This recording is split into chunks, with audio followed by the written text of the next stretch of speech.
37வது வசனம். என்னாகும் புத்தகம்?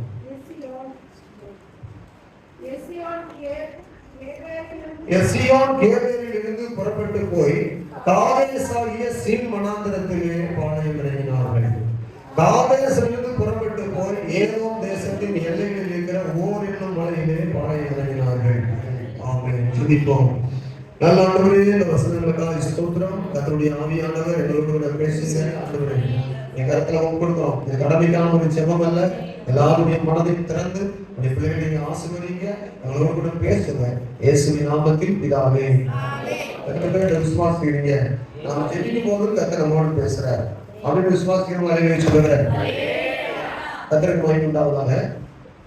இந்த என்னாகும் புத்தகம் 33ஆம் அதிகாரம் 36, 37 வசனங்களை 33ஆம் அதிகாரம் 1லிருந்து நம்ம வாசிக்கும் போது நம்முடைய இஸ்ரவேல் ஜனங்கள் எகிப்தை விட்டு புறப்பட்ட போது அவர்களை தேவன் வந்து வழிநடத்தி வந்தாரு. அப்படி வழிநடத்தி வந்த போது நீங்க கவனமா கூடவே கேட்டு வந்தீங்கன்னா நீங்க திரும்ப அப்படின்னு சொல்லிடலாம். ஆண்டு சொன்னார், ஆபிரகாமை பார்த்து உன் ஜனங்கள் எகிப்தில போய் பெருகுவார்கள் அந்நிய தேசத்துல, அங்கிருந்து நான் உங்களை கொண்டு வருவேன், கானான் தேசத்துல குடியேற்றுவேன் சொன்னார். அதன்படியே அவர்கள் அந்நிய தேசத்துல குடியிருந்த போது ஆண்டவர்களை பிறகு பண்ணி அந்த ஜனங்களை அங்கிருந்து 10 வாதைகளை எகிப்தில கொடுத்து தேவனுடைய கரம் அவர் எவ்வளவு பெரியவர் என்பதை விக்கிரகத்தை ஆராதிக்கிற ஜனங்கள் நடுவில் அவருடைய வல்லமையினால தம் ஜனத்தை வந்து விடுவித்தார். விடுவித்து அவர்களை புறப்பட்டு தான் நினைத்த தான் குறிப்பிட்ட வாக்குத்தத்தம் பண்ணின தேசத்துக்கு கொண்டு வருகிறார். அப்ப கொண்டு வருகிற போது அந்த பாதை வந்து எப்படிப்பட்ட பாதையா இருந்ததுன்னா வனாந்தரமான பாதையாக இருந்தது. அந்த வனாந்தரமான பாதையில ஒவ்வொரு இடத்திலும் அவங்க வந்து தங்கினார்கள். ஒவ்வொரு இடத்துல பாளையம் இறங்கி குடியிருந்தார்கள். அந்தந்த இடத்தை குறித்து பைபிள்ல 33ஆம் அதிகாரம் முழுவதும் போடப்பட்டிருக்கு. நீங்க வீட்டுக்கு போய் வாசிக்க தெளிவா இருக்கு எந்த இடத்துல பாளையம். ஆனா இதுல கொஞ்சம் முன்னுக்கு பின் முரணாகவும் சில பெயர்கள் சற்று மாறியும் இருக்கும். இந்த 33ஆம் அதிகாரம் முழுவதும் அவர்கள் கூடியிருந்த அவர்கள் பாளையம் இறங்கிய இடங்கள். அல்லேலூயா. இன்றைக்கு நாம் என்ன பார்க்கிறோம்னா 33ஆம் அதிகாரத்தினுடைய 36, 37 வசனத்தில் கர்த்தர் நம்மோடு என்ன பேச விரும்புகிறார்னா, எசியோன் கேபேரிலிருந்து புறப்பட்டு போய் காதேஸ் ஆகிய சீன் வனாந்திரத்திலே பாளையம் இறங்கினார்கள். இப்போ காதேஸ் என்கிற ஒரு இடத்தை குறித்து நம்ம தியானிக்க போகிறோம். அது பேர் வந்து முழுமையாக சொன்னா இந்த இடத்துல காதேஸ் சொல்லப்பட்டிருக்குது. இன்னும் வேற சில இடங்களில் வாசிக்கும் போது காதேஸ் வனாந்திரம், இன்னொரு சில இடத்துல பார்க்கும்போது காதேஸ் பர்னேயா. அது உண்மையான பேர் என்னன்னா காதேஸ் பர்னேயா. அந்த இடத்துக்கு பேர் என்னது? அப்புறம் ஒவ்வொரு இடமா பார்த்து கொண்டு வரும்போது காதேஸ் பர்னேயா எங்க இருக்குன்னு கண்டுபிடிச்சிடலாம். அதுபோல தான் பாளையம் இறங்கிய ஒவ்வொரு இடத்துக்கும் அந்த பேருக்கு ஆவிக்குரிய அர்த்தம் இருக்குது. முதல் வசனம் சொல்கிறது, யாத்திராகம புத்தகத்தை நம்ம வாசிக்கும் போது அவர்கள் எகிப்தை விட்டு புறப்பட்டு ராமசேசிலிருந்து புறப்பட்டு வந்தார்கள். புறப்பட்டு வந்து எந்த பாளையம் இறங்கினார்கள் என்று சொன்னால் வசனம் சொல்கிறது தெளிவாக, அவர்கள் சுக்கோத் என்கிற இடத்துல என்ன செய்தார்கள்? பாளையம் இறங்கினார்கள். எங்க பாளையம் இறங்கினார்கள்? சுக்கோத் அப்படின்னா என்ன அர்த்தம்? 33 அந்த பாளையம் இறங்கின எல்லா இடத்துக்கும் அந்த அர்த்தங்கள் உண்டு. சுக்கோத்துல முதல் பாளையம் இறங்கினார்கள். வசனம் இருக்குதா? வசனம் இருக்கு. வசனம் வாசிங்க. யாத்திராகமம் பின்பு இஸ்ரவேல் புத்திரர் வசனம் அதிகாரம் 33:5 அதே அதிகாரத்தில் இருக்கு. அவர்கள் ராமசேசிலிருந்து புறப்பட்டு போய் சுக்கோத்திலே பாளையம் இறங்கினார்கள். சுக்கோத்திலே பாளையம் இறங்கினார்கள் தெரியுமா? சுக்கோத் அப்படின்னா என்ன அர்த்தம்? கூடாரம். அது பேர் என்னது? கூடாரம். இந்த சுக்கோத் என்பதற்கு தற்காலிகமான என்ற அர்த்தம், அது நிரந்தரமானது கிடையாது. கூடாரம் அவர்கள் வந்து பாளையம் இருக்கிற இடங்கள் எல்லாம் அங்கங்க தற்காலிகமாக தான் என்ன செய்தார்கள்? தங்கி புறப்பட்டு போய்கொண்டே இருக்கணும். அவங்க இடத்துல வந்து நிலையாக இருக்கல. ஸ்தோத்திரம். நீங்க வரி படிக்கிறத பார்த்தா, நீங்க சில வந்து யோசிக்கிறத பார்த்தா நீங்க எந்த அளவுக்கு வசனம் உங்களுக்கு போகணும்னு தெரியல. சரி, கவனிக்கிறதா? கவனிங்க. போய் உங்களால் புரியும். ஸ்தோத்திரம். இந்த சுக்கோத் என்றால் தற்காலிகமான இடம். அதனுடைய அர்த்தம் என்னன்னா, சுக்கோத்னா கூடார பண்டிகை சுக்கோத்துன்னு சொல்லுவாங்க. கூடார பண்டிகைனா என்னன்னா, வீடுகள் கட்டியிருப்பாங்க, ஊருக்குள்ள இருப்பாங்க. ஆனா ஊரை விட்டு எல்லா ஜனங்களும் வெளியே போகணும். வெளியே போயிட்டு கூடாரம் போடணும். மழையில சில இலைகளை குலைகளை வெட்டி வந்து கூடாரம் போட்டு அங்க 7 நாள் இருந்து பண்டிகை கொண்டாடணும். அப்படி 7 நாள் பண்டிகை கொண்டாடுகிற அந்த பண்டிகைக்கு பேர் வந்து கூடார பண்டிகை. அந்த கூடார பண்டிகைக்கு சுக்கோத்து தான் ஹீப்ருல எபிரேய வார்த்தைன்னு சொல்லுவாங்க. அப்போ ஏன் அப்படி அவங்க வீட்டை விட்டு போகிறார்கள் என்றால், அவங்க இருக்கிற இடத்துல இருந்து ஏன் போகிறாங்கன்னு சொன்னா வசனம் தெளிவாக சொல்கிறது, அவங்களுக்கு அவங்க தங்குகிற இடம் நிரந்தரமானது கிடையாது. அப்போ இஸ்ரவேல் ஜனங்கள் புறப்பட்டு பாளையத்தில் போகிறாங்கன்னா அவங்க ஏதோ ஒரு முக்கியமான இடத்தை நோக்கி போய் கொண்டிருக்கிறாங்க. அவங்க இப்பொழுது தங்கி இருக்கிற இடம் அவங்களுக்கு சொந்தமானது கிடையாது, அது நிரந்தரமானது கிடையாது, அவங்களுக்கு அங்கே அவங்க இருக்க போறது கிடையாது. அதனாலதான் பாளையத்துல அவர்கள் எங்கெல்லாம் குடிபெயர்ந்து போய் அங்கங்க தங்கினார்களோ அந்த இடங்கள்லாம் சொல்லப்பட்டது. அதுக்குரிய ஆவிக்குரிய அர்த்தங்கள் கொடுக்கப்பட்டிருக்குது. ஆமென். சரி, காதேஸ் பர்னேயா இந்த இடத்துல ஆவியானவர் பல வாரங்களாக பல மாதங்களாக யோசித்துக் கொண்டே இருக்கும்போது இன்றைக்கு பேசுவதற்கு அனுமதிக்கிறாருன்னா, இந்த ஜனங்கள் வந்து எத்தனை வருஷம் ஒளி நடந்தாங்க அதை மட்டும் சொல்லியிருக்கேன். எத்தனை வருஷம்? 40 வருஷம். இந்த 40 வருஷத்துல இந்த காதேஸ் பர்னேயாவுல மட்டும் வந்துட்டு குடி அந்த இடத்துல பாதை இறங்கிட்டு அந்த இடத்துல வந்து அவங்க முன்னேறி போனாங்க, புறப்பட்டு போனாங்க. முன்னேறி போவதுதான் வாழ்க்கையில் நினைத்து கொண்டிருந்தாங்க. ஆனால் புறப்பட்டு ஆண்டவர் அவங்களை போக அப்படியே சுற்றி வர வைத்து மறுபடியும் அதே காதேஸ் பர்னேயாவுக்கு கொண்டு வந்து சேர்த்தாங்க. எத்தனை வருஷம்னா 38 வருஷ காலம் காதேஸ் பர்னேயா டு காதேஸ் பர்னேயா. சொல்லுங்க பாப்போம் எப்படி? நம்ம மினி பஸ் வரல, நக்கநேரி டு நக்கநேரி. நீங்க நாகர்கோயில போனீங்கன்னா பார்வதிபுரம் டு பார்வதிபுரம் ஒரு பஸ் இருக்கும்.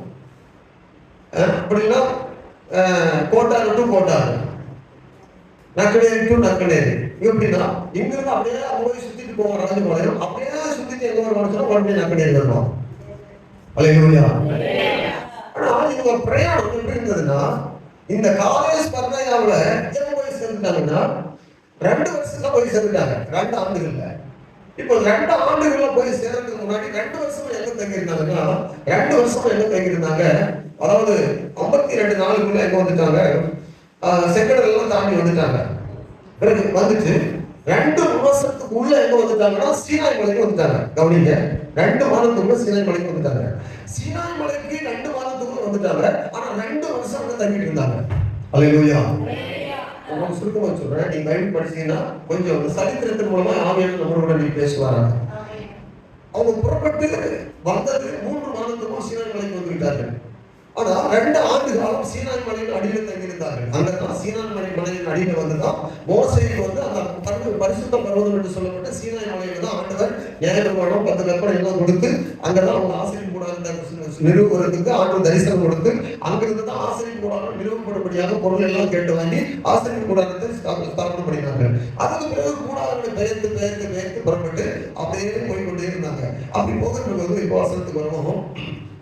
இப்போ 32ஆம் அதிகாரம் 8ஆம் வசனத்தை வாசிங்க. 32:8.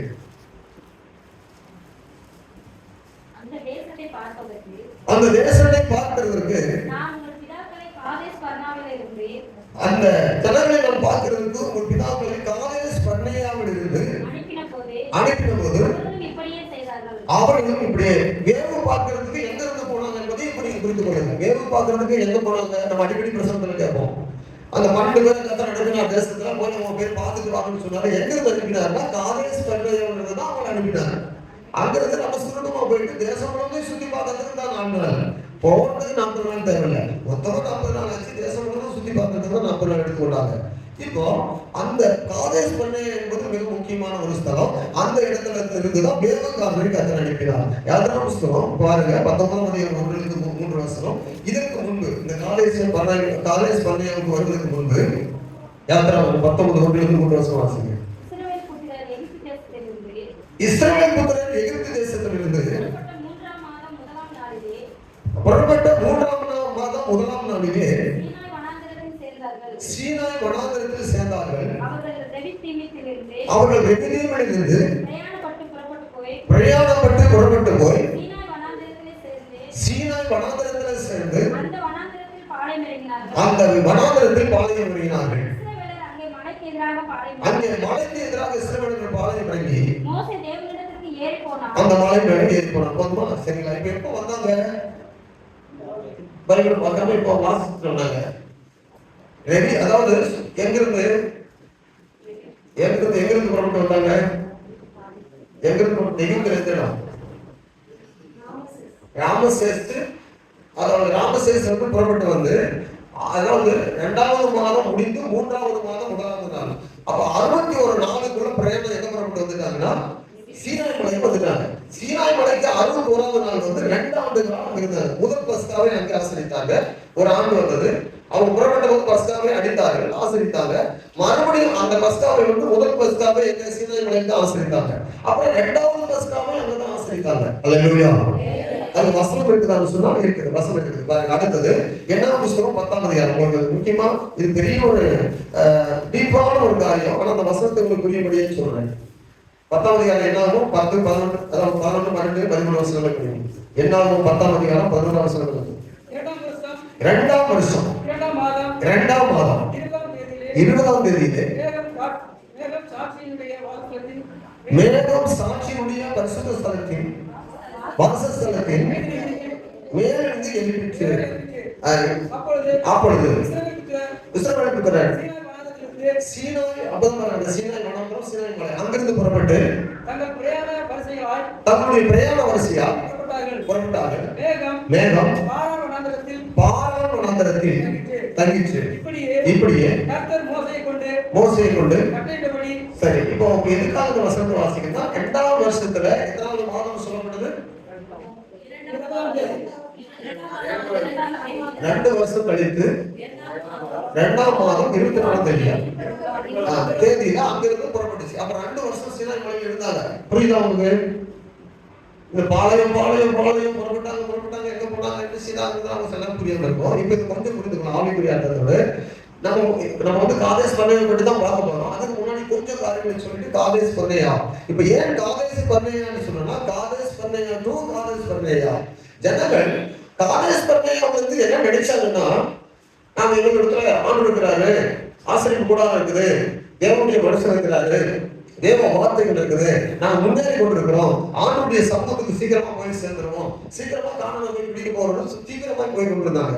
ஆனா அவருடைய பாதையில அவர்களை கத்த நடத்துகிற விதங்களை பற்றி நம்ம புரிந்து கொள்ள வேண்டும்.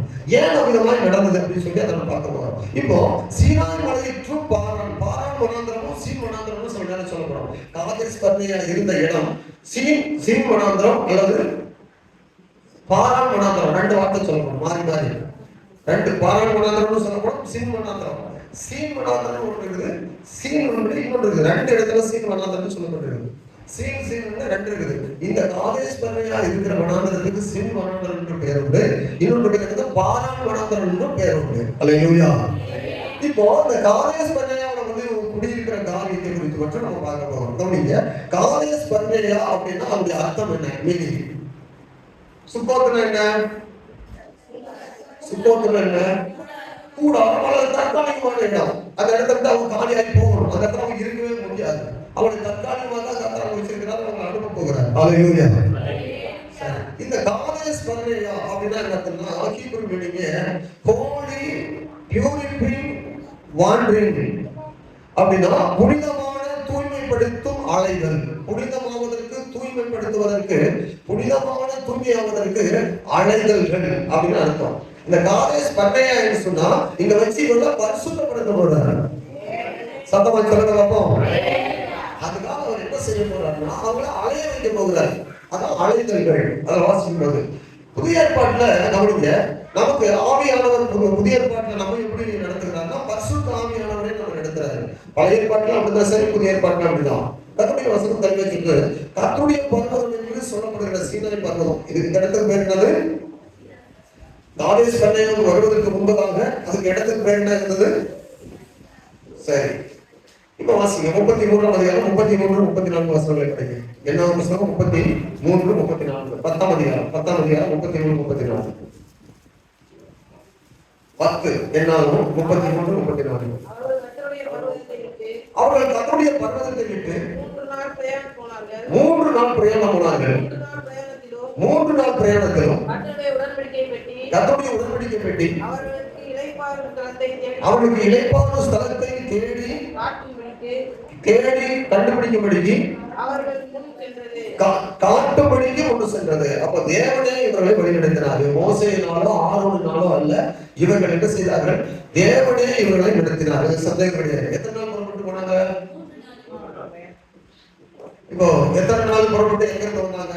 கவனிங்க. இது வந்து புரிஞ்சாலும் தெரியல. இந்த பக்கம் மேல இருக்கிறதுக்கு பேர் வந்து இது வந்து மத்திய தரைக்கடல். மத்திய தரைக்கடல் இங்கிருந்து வரைஞ்சுதான் உங்களுக்கு இன்னொரு நல்லா தெரிஞ்சிருக்கும். இது வந்து மத்திய தரைக்கடல் கீழே தான் என்ன இருக்குன்னா எகிப்து. எகிப்து வந்து இங்க இருக்குது சரிங்களா. எகிப்து இங்க இருக்கு. இது இது வந்து என்னது ராம்சேஸ் சரிங்களா. இது கோசேன் நாடு. இந்த கோசேன் நாட்டுல இருந்து நேர ராம்சேஸை கட்டினாங்க சரிங்களா. இங்க இருந்து இறங்கி கோசேன்ல இருந்து பாருங்க என்ன பண்றாங்க, சுக்கோத்துல வந்து தங்கி மறுபடியும் இங்க போயிட்டு மறுபடியும் இங்க மாறா, அப்புறம் ஏழி, இது என்னது தொக்கா, பாரான், இங்க என்ன சொல்லப்படுது சீனாய் மலை. இந்த 2 வருஷம் தங்கின இடம். 2 வருஷம் என்ன தங்கினாங்கன்னா சீனாய் மலை. அப்போ இங்க இருந்து புறப்பட்டு இங்க போறதுக்கு என்ன வருஷம் ஆச்சு? 61 நாள் போயிட்டாங்க. எது வந்து ராம்சேஸ்ல இருந்து புறப்பட்டு சீனாய் மலையில போய் தங்குறதுக்கு எவ்வளவு நாள் ஆச்சு? 61 நாள். 3ஆம் மாசம் 1ஆம் தேதி. அப்புறம் 60க்கும் 1ஆம் தேதினா 61 நாள். 61 நாள் சீனாய் மலை போயிட்டாங்க. சீனாய் மலையிலிருந்து புறப்பட்டு இப்போ இங்க வந்து என்னது அசரோத்து இது வழியா புறப்பட்டு எங்க வந்துட்டாங்க? இதுதான் நைல் நதி. இதுதான் நைல் நதி. நைல் நதியுடைய அதனுடைய முழு பகுதியும் போய் பாய்கிற இடம் தான் எகிப்து. இந்த எகிப்து விட்டு தான் புறப்பட்டு என்ன செய்யறாங்க? இங்க வந்து இது ஃபுல்லாக வனாந்திரம். இப்போ சீனாய் மலை என்பது இது கடல். இது கடல் ஓரத்திலே வராங்க. செங்கடல் என்று சொல்றதுல இதான் செங்கடல். இப்ப பாதை வந்து இப்படி வர்றாங்க. இந்த இடத்துல தான் செங்கடல் கிடக்குறாங்க. இப்படி வராங்க. இவங்க இப்படி எழுதிக்கணும். இப்படி வந்துட்டு சீனாய் மலையில 2 வருஷம் இருக்கிறாங்க. 2 வருஷம் முடியும் போது 2வது வருஷம் 1ஆவது மாதமா 24ஆம் தேதி புறப்படுறாங்க. அங்கிருந்து புறப்பட்டு 3 நாளுக்குள்ள எங்க வந்துட்டாங்கன்னா காதேஸ் வந்துட்டாங்க. 3 நாளுக்குள்ள எங்க வந்துட்டாங்க? காதேஸ் வந்துட்டாங்க. கவனிங்க. இப்ப காதேஸ் இருந்து தான் நம்முடைய பிரயத்தனத்தை நம்ம பார்க்க போறோம். அல்லேலூயா. புரியுதா உங்களுக்கு? கொஞ்சமாவது புரிஞ்சாதான் அதனாலதான் நம்ம நெரு மேலக்கும். இப்ப காதேஸ்னா என்ன அர்த்தம் நம்ம பாத்துக்கணும். காதேஸ் வந்து என்ன நடந்ததுன்னா இங்கிருந்து நேரடியா இவங்க எங்க போயிருக்கணும்?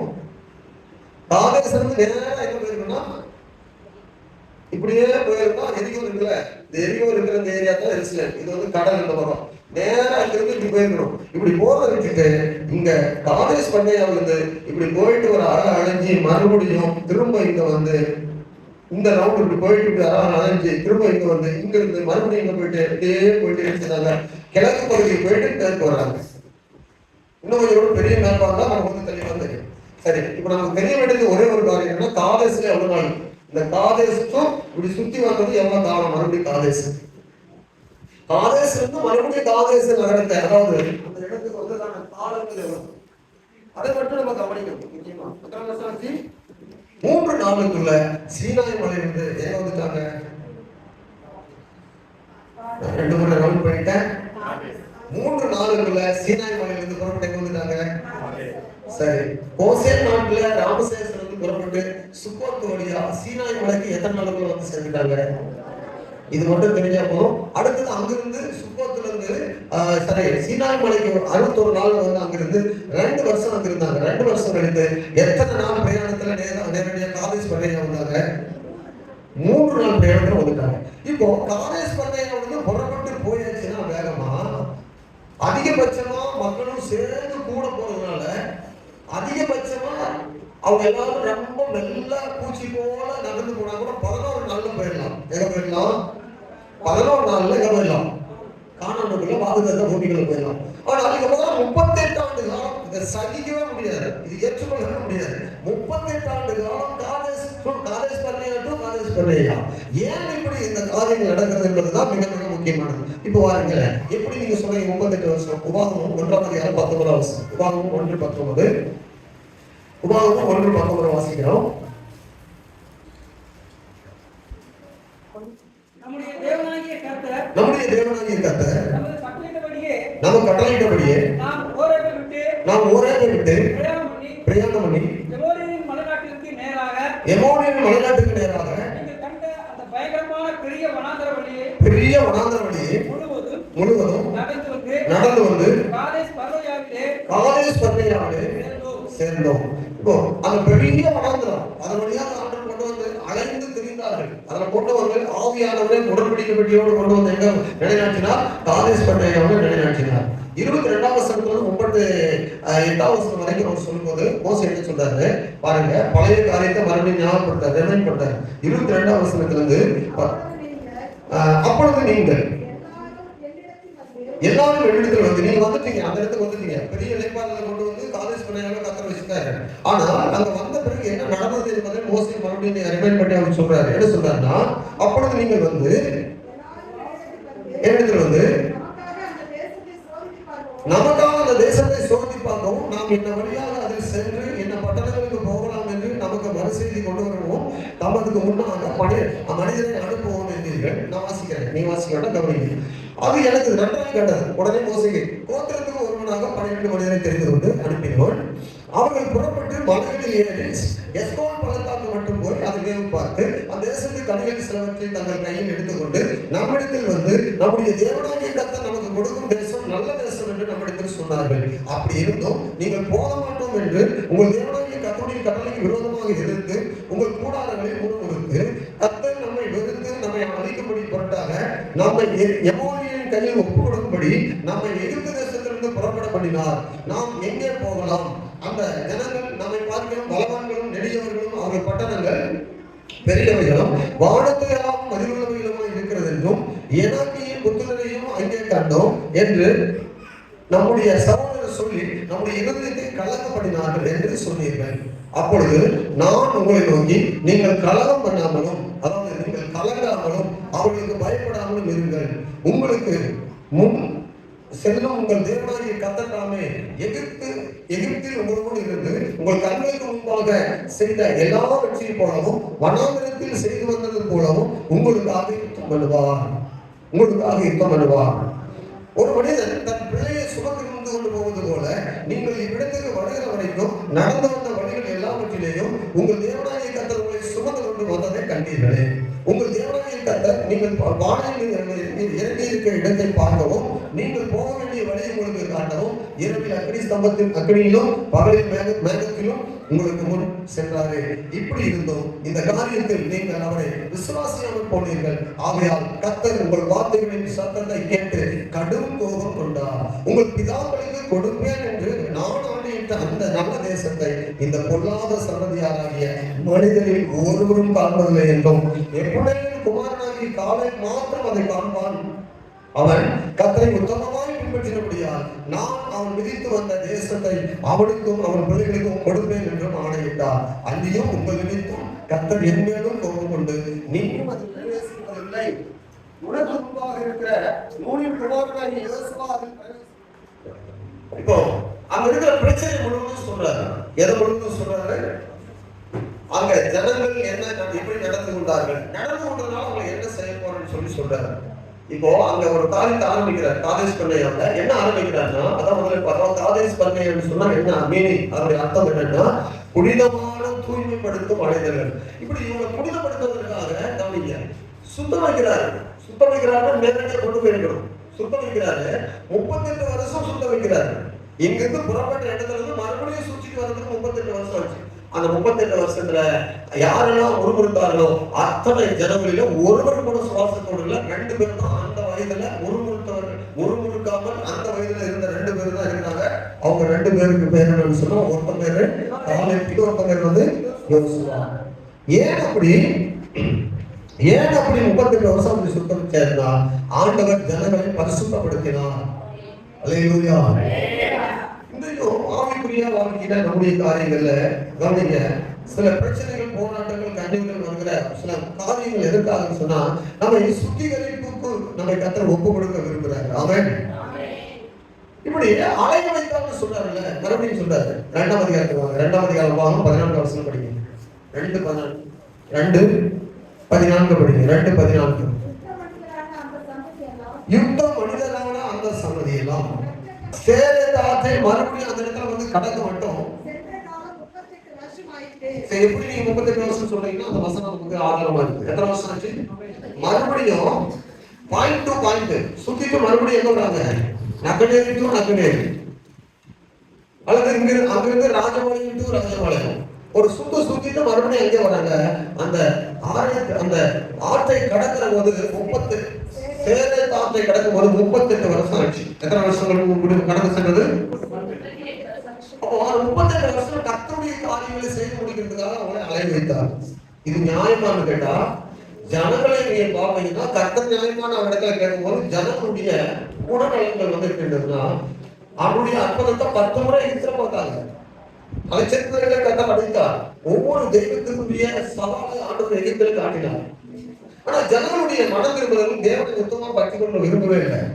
அவங்க அந்நிய ஆராதனைகளையும் மறுபடியும் தன்னுடைய விருப்பத்தையே செய்வதற்கு தான் அவங்க திரும்பி போவான். எங்க போனா நலமா இருக்கும், வாசல்லையோ உபாகமத்துல நீங்க எங்க போனா நலமா இருக்கும் அப்படின்னு கூடாதெல்லாம் அழுந்தீர்கள், முறுமுறுத்தீர்கள். எங்களை மோசையும் ஆரோனும் கொண்டு வந்து, ஆனா நடத்தி கொண்டு வந்தது யாரு?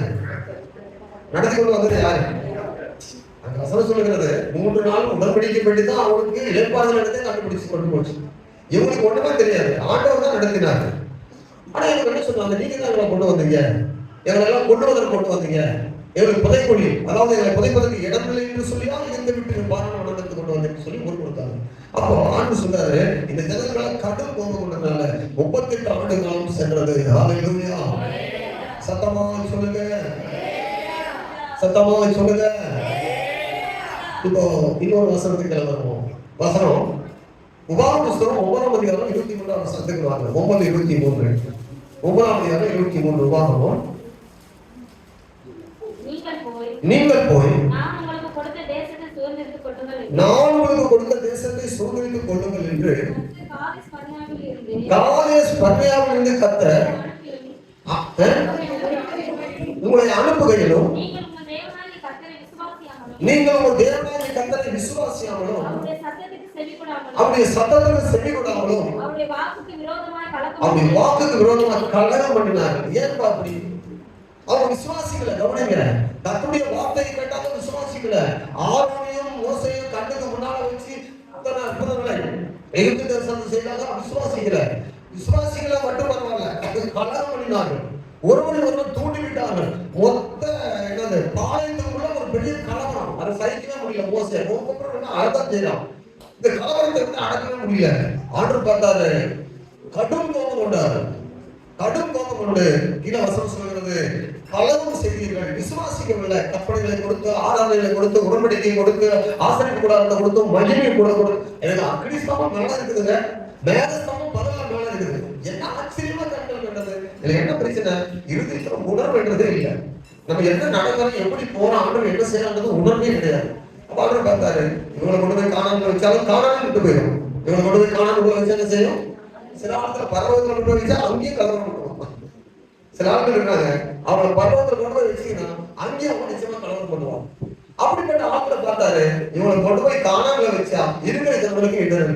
அதனால என்ன செய்தாரு? சுத்த விட்டாரு. 38 ஆண்டுகளா சுத்திட்டு வாங்கப்பான்னு சொல்லி காங்கிரஸ் பண்ணையை சுத்தி வருவதற்குள்ள மகா பெரிய ஒரு கலையை எடுத்து சுத்திகரிப்பை கத்த கொண்டு முடியுமா? சத்தமாக சொல்லுங்க. இப்போ அதுக்கு பிறகு உள்ள காரியங்களை, இந்த காங்கிரஸ் பண்ணையாவுக்கு பிறகு உள்ள காரியங்களை, ஒரு ஆண்டவர் நடத்துகிற விதங்களை அருமையாக அவரை நடத்தி கொண்டு போனார். இந்த 38 ஆண்டு காலம் என்பது உங்களுக்கு எதை ஞாபகப்படுகிறது? புதிய பாட்டுல எதை ஞாபகப்படுத்துது? 38 ஆண்டு காலம் புதிய பாட்டுல யோவான் சுவிசேஷத்துல 5ஆம் அதிகாரம் 5-6 வசனங்களை வாசிக்கும் போது எதை ஞாபகப்படுத்துது? வாசிக்க பார்ப்போம். யோவான் சுவிசேஷம் 5ஆம் அதிகாரம் 5-6 வசனங்களை படிக்கும் போது 38 வருடமா வியாதி கொண்டிருந்த ஒரு மனுஷன் அங்கே இருந்தான். படுத்திருந்த அவனை இயேசு கண்டு அவன் வெகு காலமா வியாதியஸ்தன் என்று அறிந்து அவனை நோக்கி, சொஸ்தமாக வேண்டும் என்று விரும்புகிறாயா? 38 வருட பாடுகள், 38 வருட வியாதி, 38 வருட வறுமை, 38 வருட துன்பம், 38 வருட வேதனைகள், 38 வருட வழிகள், நோவுகள் அத்தனையும் அனுபவித்தான். எத்தனை வருஷம்? இஸ்ரவேல் ஜனங்கள் அனுபவித்த, அவங்களை பரிசுத்தப்படுத்துவதற்கு ஆரம்பித்த நாள் முதல் 38 ஆண்டுகளான பிரச்சனைகளை அவங்க ஓடி கொண்டிருந்தாங்க. அதே மாதிரி இந்த வியாதியஸ்தன் இயேசுவை போய் பார்க்கறதுக்கு முன்னால 38 வருஷ காலம் அவன் பாடுபட்டிருக்கிறான். அவனை போய் பார்த்துட்டு ஆண்டவர் சுகமாக்கிட்டு போயிட்டான்னு நினைக்கிறீங்களா? அல்லேலூயா. சுகமாக்கிட்டு போயிட்டான்னு நினைக்கிறீங்களா? அடுத்து அங்கே வராரு, இயேசு மறுபடியும் வராரு. 5ஆம் அதிகாரம் 14ஆம் வசனத்தை படிக்கும் போது 5ஆம் அதிகாரம் 14 அதற்கு பின்பு இயேசு அவனை தேவாலயத்திலே கண்டு, இதோ நீ சொஸ்தமானாய்,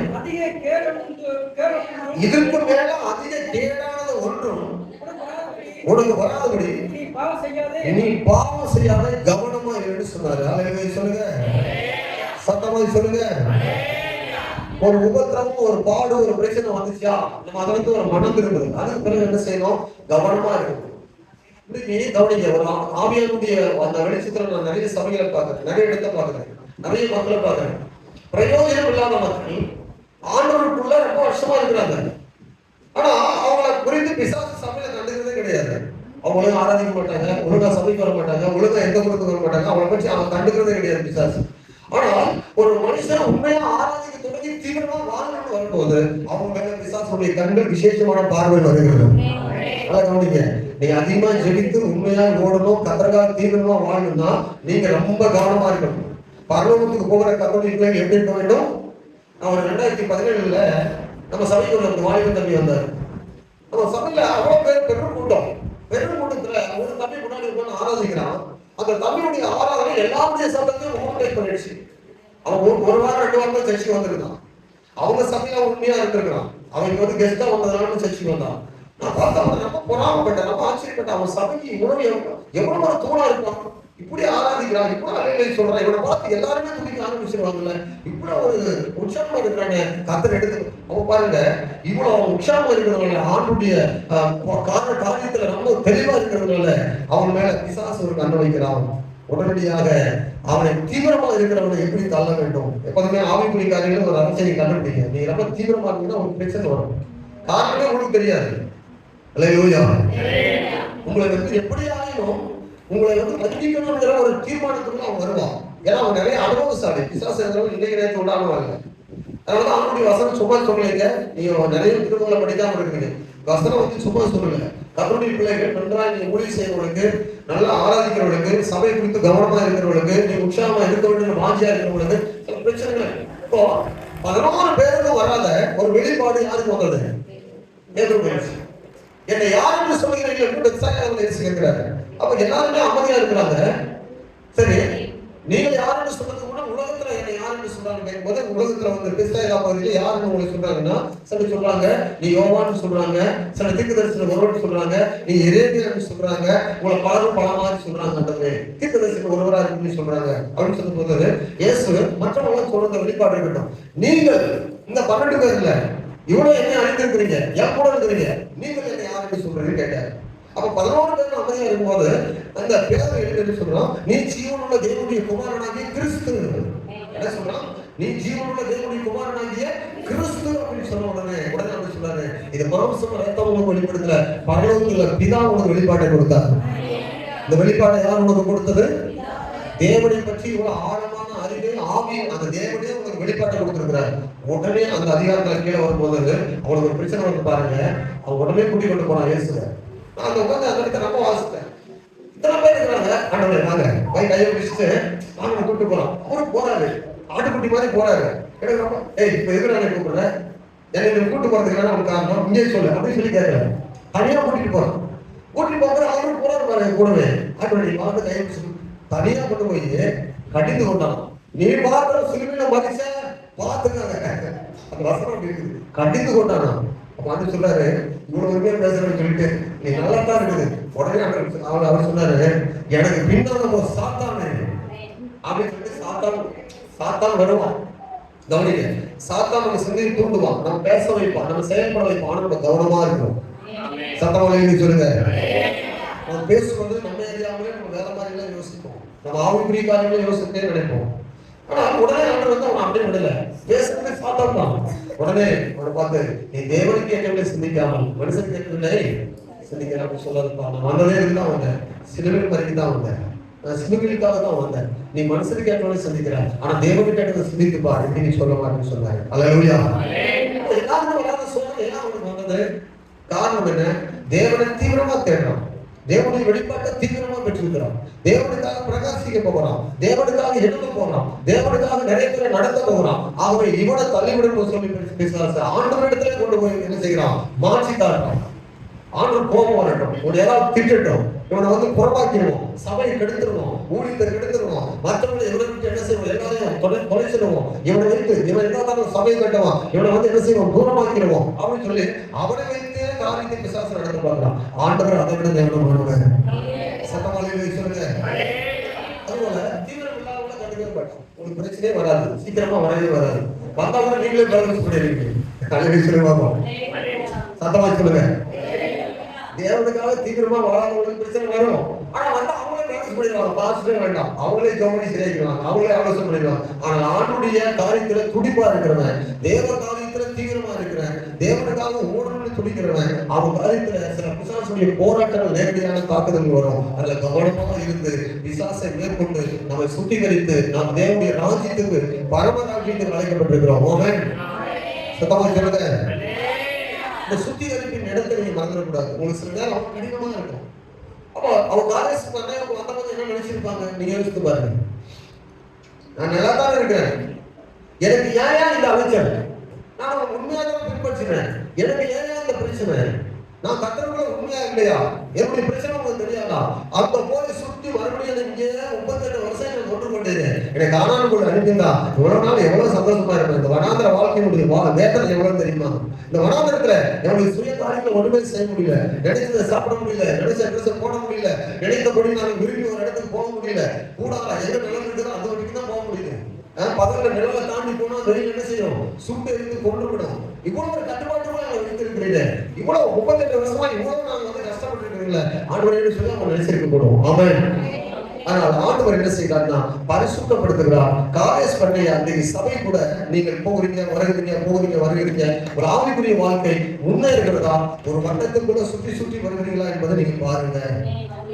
சத்தமா சொல்லுங்க. நீங்க ஆவிக்குரிய வாழ்க்கையில நீங்க முன்னேறி போய் கொண்டிருக்கிறீங்களா? எங்கிருந்து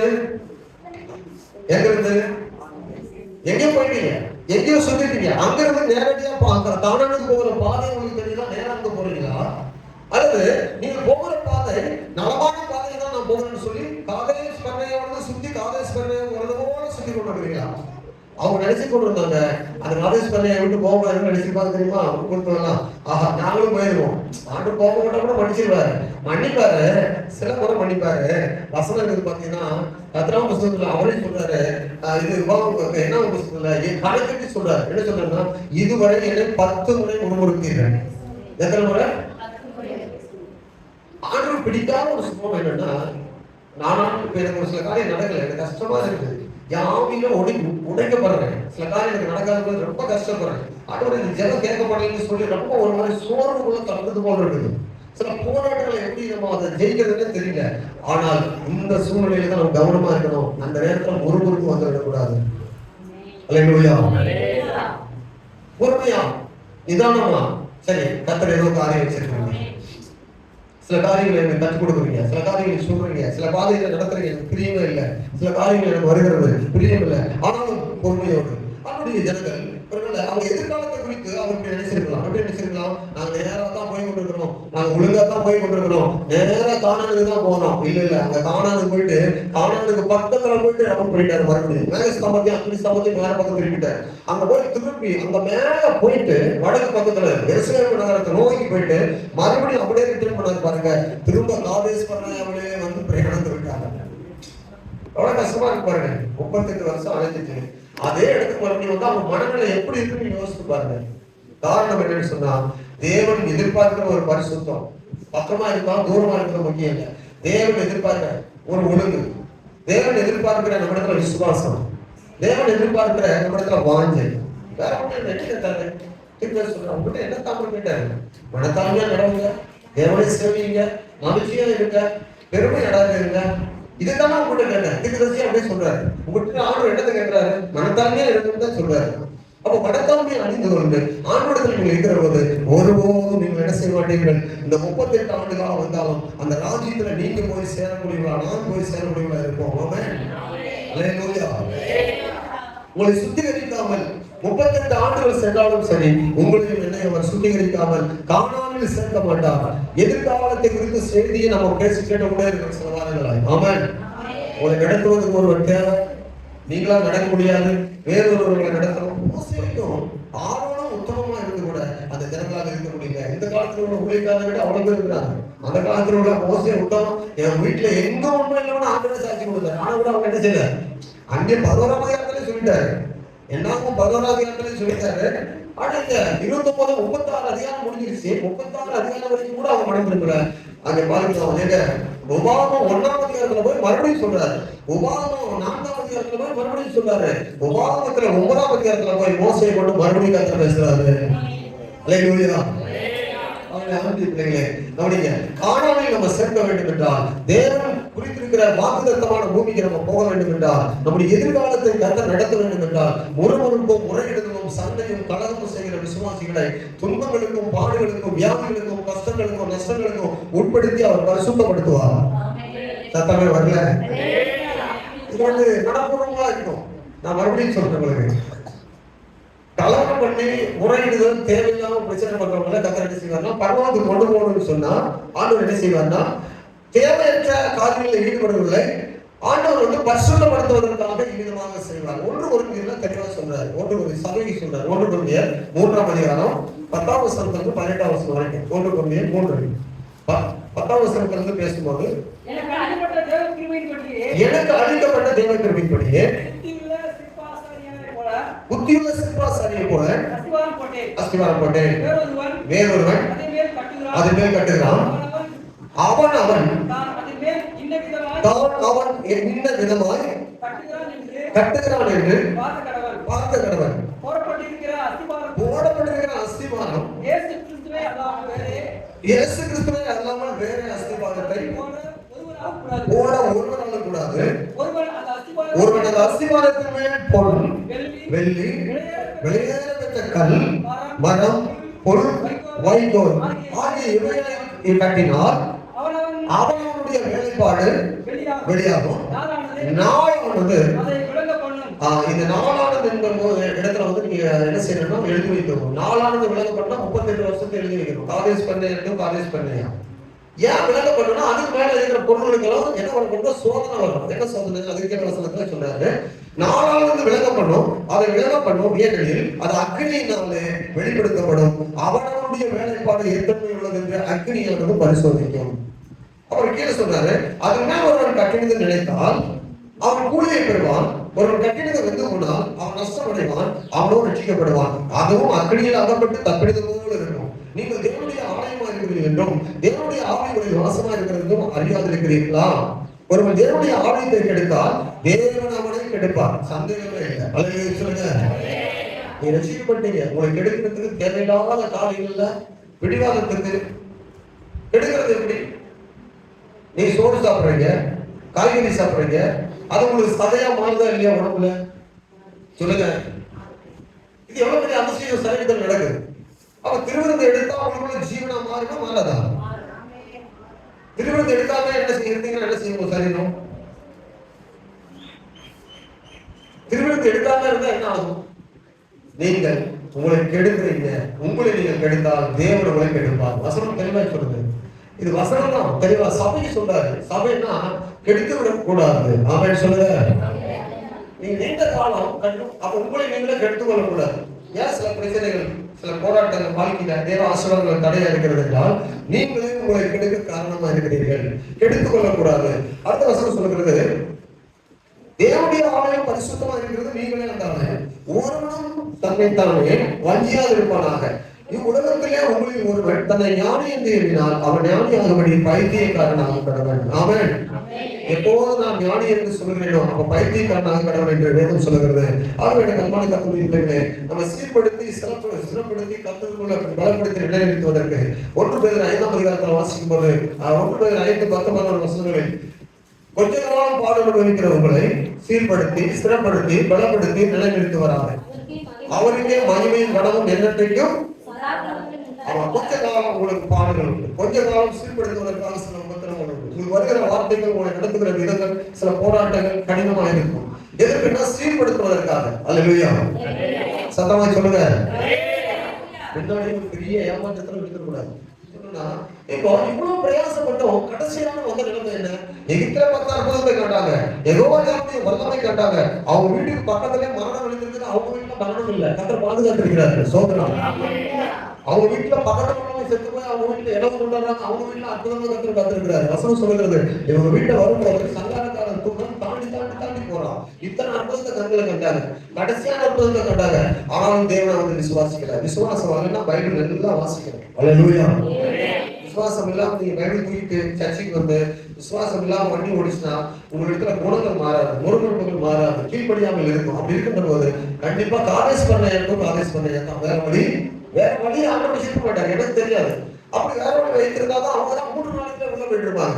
அங்கிருந்து நடந்தாங்கன்னா நான் சொன்னேன் வேகமா நடந்தா 3 நாள் வெள்ளை குட்டியோட ஆடு மாட்டோடு குழந்தை குட்டியோடு, ஏன்னா அவங்க உடனே போக முடியாது பாருங்க. குழந்தை ஆகும் டாய்லெட் போயிடுச்சுன்னா அவங்களுக்கு ஒரு 1/2 மணி நேரம் ஆகும், அது லேட் ஆகும். இப்படி மெல்ல மெல்ல நடந்து போனா கூட 11 நாள்ல கூட போயிருக்கலாம். ஆனா 38 வருஷத்துக்கு கழித்து நோ என்ட்ரி, அங்க அவங்களுக்கு போறதுக்கான வழி இல்லை. மனாந்திரத்துல படித்தார்கள். கர்த்தர் ஏன் இதெல்லாம் எழுதியிருக்கிறாருன்னா 10ஆம் அதிகாரத்துல சொல்லப்படுது. 1 கொரிந்தியர்ல நம்ம ஏற்கனவே படிச்சிருக்கிறோம். இதெல்லாம் ஏன் இந்த 38 ஆண்டுகளாக ஆண்டு குறிச்சிருக்கிறாரு. 2 ஆண்டு காலம் அந்த அவங்களுக்கு நல்லா போதனை கொடுத்தாரு. அது எதுக்கு 2 வருஷமா இவ்வளவு போதனை கொடுத்தாரு. சீனாய் மலையில வைத்து 2 வருஷமா உங்களை ரொம்ப டீப்பா போதித்தாரு. எவ்வளவு அற்புதமான மகிமை கண்டீர்கள், போதித்தாரு. வசனம் சொல்லப்படுது, வாசிங்க. அந்த இவைகள் எல்லாம் எதற்காக எழுதப்பட்டிருக்கிறது சொன்னா அவர்கள் இச்சித்தது போல. வசனம் 6 அவர்கள் இச்சித்தது போல 1 கொரிந்தியர் 10ஆம் அதிகாரம் 6ஆம் வசனம். நாமும் பொல்லாதவர்களை இச்சியாதபடிக்கு இவைகள் நமக்கு திருஷ்டாந்தமாக இருக்கிறது. ஜனங்கள் புசிக்கவும் குடிக்கவும் உட்கார்ந்து இந்த 3 காரியங்களை கவனிங்க. நீங்க நிறைய பேர் கிரிக்கெட் பாக்குறீங்க, விளையாட போறீங்க, சாப்பாடு, வேலை, வீட்டுல இது தவிர வேற வேலையே கிடையாது. ஜெபமா அது படம் பார்க்கணும். ஆராதனையா சரி, அது நான் வேலைக்கு போறேன். ஆராதனை கிடையாது, ஊழியமும் கிடையாது. என்ன செய்யறது? சாப்பாடு, அதாவது புசிப்பது, குடிப்பது, வேலைக்கு போவது, கொஞ்சம் விளையாடுவது, கொஞ்சம் மொபைல்ல என்ன செய்யறது, கேம் எல்லாம் பாக்குறது. இல்லைன்னு சொன்னா எதை பாக்குறது, கிரிக்கெட்டை பாக்குறது. அப்படி இல்லைன்னா இன்னும் ஒரு லேப்டாப் ஒன்று வாங்கி, என்னது எல்இடியா, லேப்டாப்ல எல்இடி வாங்கி சோர்ந்து அழகா தெரியாத மாதிரியே மாத்திருக்காங்க. சில வீட்டுல டிவி என்னன்னு நினைக்கிறேன், அப்புறம் பார்த்தா உத்து பார்த்தா அவங்க கடுப்பா இருக்குது. சில வீட்டுல கூட ஏமாந்துருக்கிறேன், வீட்டுல டிவி என்னன்னு பாரு நினைப்பேன். முந்தி காலத்துல பெருசா ஒரு பெட்டியா இருக்கும், முன்னாடி பார்த்தா ஈஸியா கண்டுபிடிச்சிருந்தான். இப்ப சுவரோட ஒட்டி இருக்கு பாருங்க. நான் நிறைய வீட்டுல பார்த்தா டிவி இல்லைன்னு தான் கணக்கு இருப்பேன். அப்புறம் பார்த்தா அங்க ஒட்டி இருக்கும் ஒட்டும்.